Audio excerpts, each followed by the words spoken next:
देवी Bhagavatam Mahapuran doctor Kislay Pandey के साथ। इस भाग में सूत जी बताते हैं कि पूर्व काल में जब ये तीनों लोग महाजलराशि में विलीन हो गए थे, तब भगवान विष्णु शेष शैया पे निद्रा का सेवन कर रहे थे, सो रहे थे। और उसी समय देवयोग कहें तो भगवान विष्णु के कान के तृण से दो दैत्य पैदा हुए, जिसमें एक का नाम था मधु और दूसरे का नाम था कैटभ। अब कहने को दैत्य थे, पर प्रकट तो हुए थे भगवान विष्णु के ही कर्ण तृण से। उनका तेज भी वैसा ही था और वो इस एक वर्णीय जल में बढ़ने लगे। उनकी चेतना भी उतनी ही जागृत थी, उनकी शक्ति भी उतनी ही विस्तृत थी और वो निरंतर बढ़ते गए और शक्तिशाली तो थे ही, काफी आगे बढ़ने लगे। जब उन्होंने वयस्ता ग्रहण कर ली तो उनके मन में एक विचार आया कि ये जल, हम, ये सब क्या है, हम लोग कौन हैं, क्या हैं, कैसे हैं। उन दोनों ने ध्यान किया और ध्यान करने के बाद उन्हें ये ज्ञान योग से पता चला कि इन सब जो दृश्य अदृश्य दिख रहा है, इन सब का कारण एकमात्र आदिशक्ति परांबा है। इस प्रकार जब दोनों दैत्य विधिवत चिंतन करते हुए सचेत हुए, जागृत हुए, तो उन्हें जो मां का बीज मंत्रों में से एक मुख्य मंत्र है ऐम, उसकी ध्वनि सुनाई पड़ी, जिसको उन लोगों ने पूरी तरीके से ग्रहण कर लिया, हृदय में धारण कर लिया और उन्हें यह विश्वास हो गया, भाई विष्णु के तृण से बने थे, जागृत थे, वो लोग दैत्य थे वो सत्य है, और विष्णु के तृण से थे वो भी उतना ही सत्य है। तो उन्होंने उसी बीज मंत्र का जप करना शुरू कर दिया और अपनी सारी इंद्रियों को एकत्रित करते हुए, नियंत्रित करते हुए, हर प्रकार के आहार का परित्याग करते हुए वो सतत मां की साधना में लीन हो गए। इस बीज मंत्र एम के द्वारा वो निरंतर एम का जप करने लगे और कई वर्षों तक वो मां का ये जप करते चले गए। कुछ समय पूरा होने के बाद उन दोनों की कठोर तपश्चर्या देख के मां प्रसन्न हुई और आकाशवाणी के माध्यम से उनसे कहा कि मैं प्रसन्न हूं, अपना मनोवांछित वर मांगो। इस पे उन दोनों ने सिर्फ एक ही वर मांगा कि हे देवी, हमें इच्छा मृत्यु का वर दीजिए, कि हमारी मृत्यु हमारी इच्छा से। मां ने कहा कि ठीक है, अब तुम्हारी इच्छा से ही तुम्हारी मृत्यु, ऐसा वर दे के माता रानी अंतर्ध्यान हो गई। सूत जी कहते हैं कि ऐसा वर पाकर दोनों राक्षस मदोन्मत्त हो गए और इधर उधर ऐसे भटकने लगे जैसे कोई पागल हाथी, और भटकते भटकते पहुंच गए ब्रह्मलोक। ब्रह्मलोक पहुंच के वो क्या देखते हैं कि जगत सृष्टा ब्रह्मा जी कमल पर विराजमान। तो उन दोनों ने ब्रह्मा जी को ही ललकार दिया। उन्होंने कहा कि हे सुव्रत, हमारे साथ युद्ध करिए। अब ब्रह्मा जी को समझ में नहीं आया कि वो तो अपना सृष्टि के कार्य में मग्न है, ये कहां से ये दो दैत्य आ गए और मुझे आवाहन कर रहे हैं युद्ध के लिए, मेरा क्या लेना देना है, कहां से चले आए, ये कौन है, क्या है, मुझे क्या पता। अब ब्रह्मा जी को समझ में नहीं आया कि ये कैसी देवी माया है। राक्षस उनसे आगे कहते हैं कि हमसे युद्ध करिए, अन्यथा ये पद्मासन छोड़कर आप अविलंब जहां जाना चाहे वहां चले जाइए।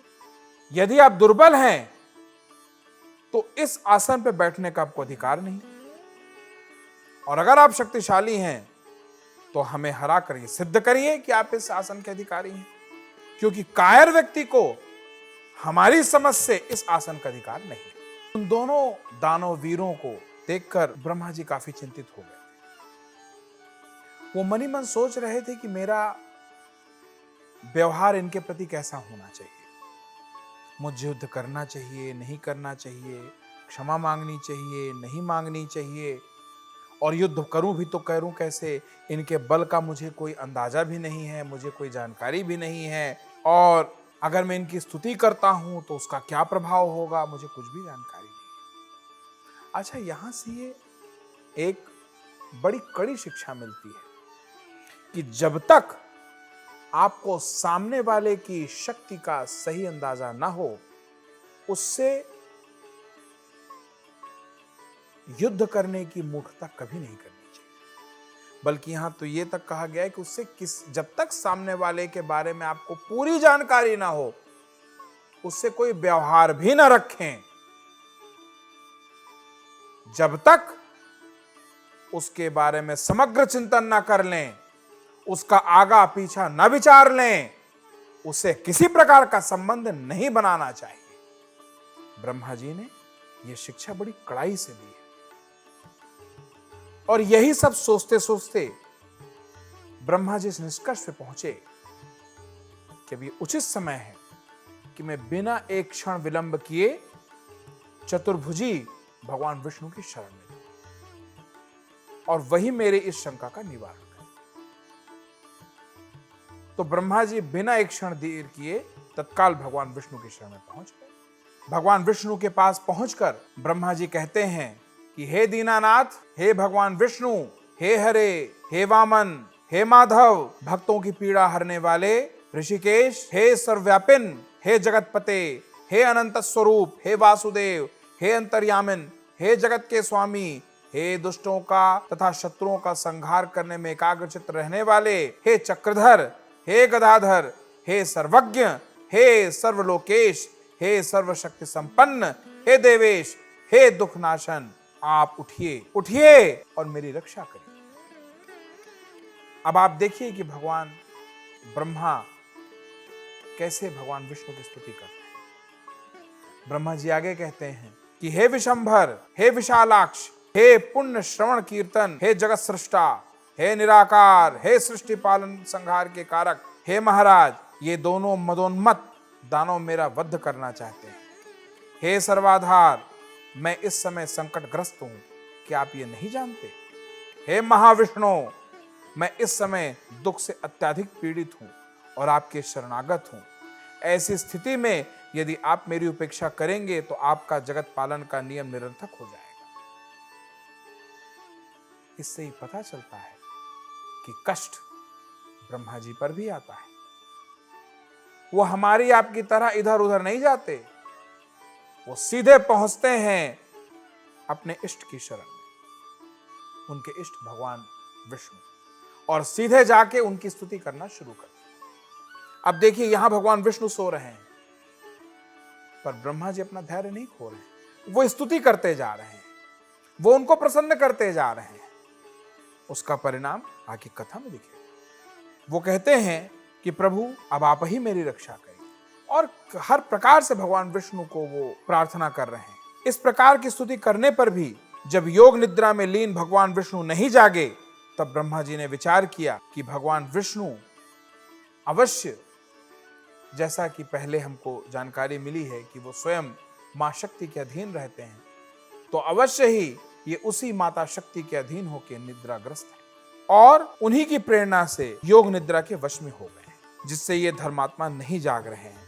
अब दुख से पीड़ित मैं इस समय क्या करूं? अहंकार के मद में चूर वे दोनों दानव मुझे मारने के उद्देश्य से यहाँ आ गए हैं। अब मैं क्या करूं? कहां जाऊं? अब तो मुझे शरण देने वाला भी कोई नहीं। इस प्रकार मनी मन सोचते हुए वो एक निष्कर्ष पे पहुंचे।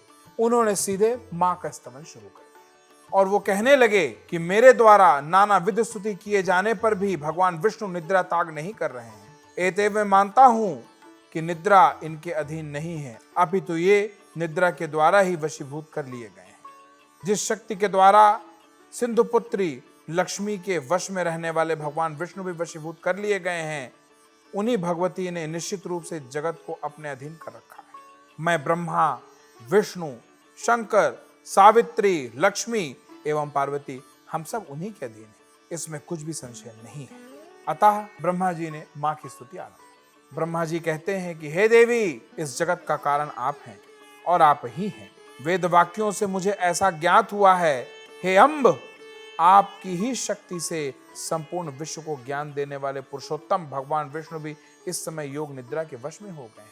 आपकी ही अंश स्वरूपा मां योग माया ने भगवान विष्णु को निद्रा मग्न कर रखा है। हे माता, समग्र लोक को मोहित कर देने वाली आपकी लीला को कौन जान सकता है। आपकी इस लीला से तो मैं मूढ़ हो गया हूं। ये विष्णु परवश होकर सो रहे हैं।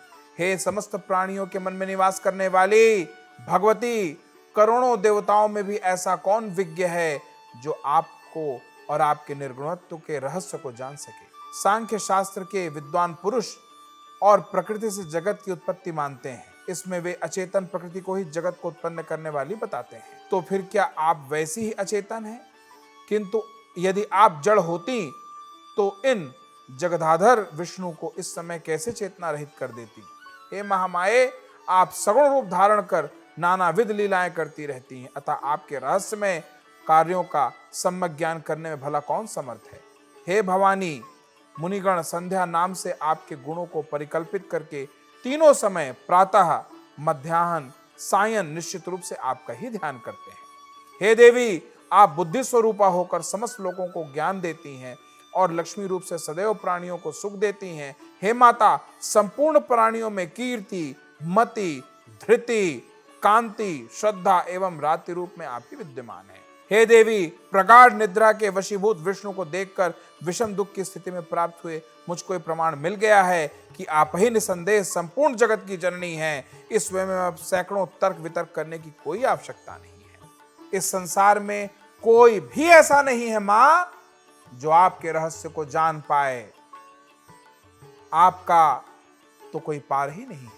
आपकी योग माया ने भगवान विष्णु के शरीर के सभी अवयवों को अपने वश में कर रखा है, अतः वे इस विषम विपत्ति को नहीं जान पा रहे। हे महानुभावे, या तो इस समय आप आदिदेव को मुक्त कर दें अथवा इन दोनों दैत्यों का वध कर दें।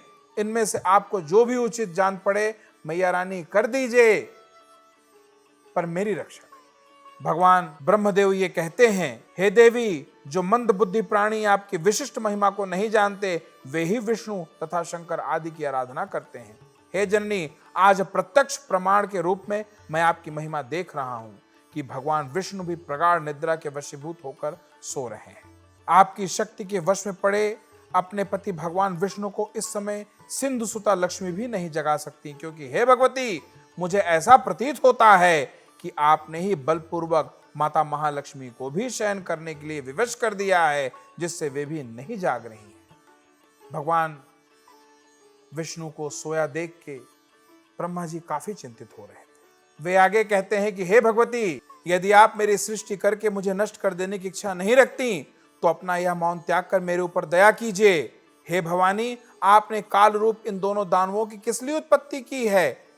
कहीं आपने मेरे उपहास के लिए तो ऐसा नहीं किया। ब्रह्मा जी की मनोस्थिति की कल्पना करिए।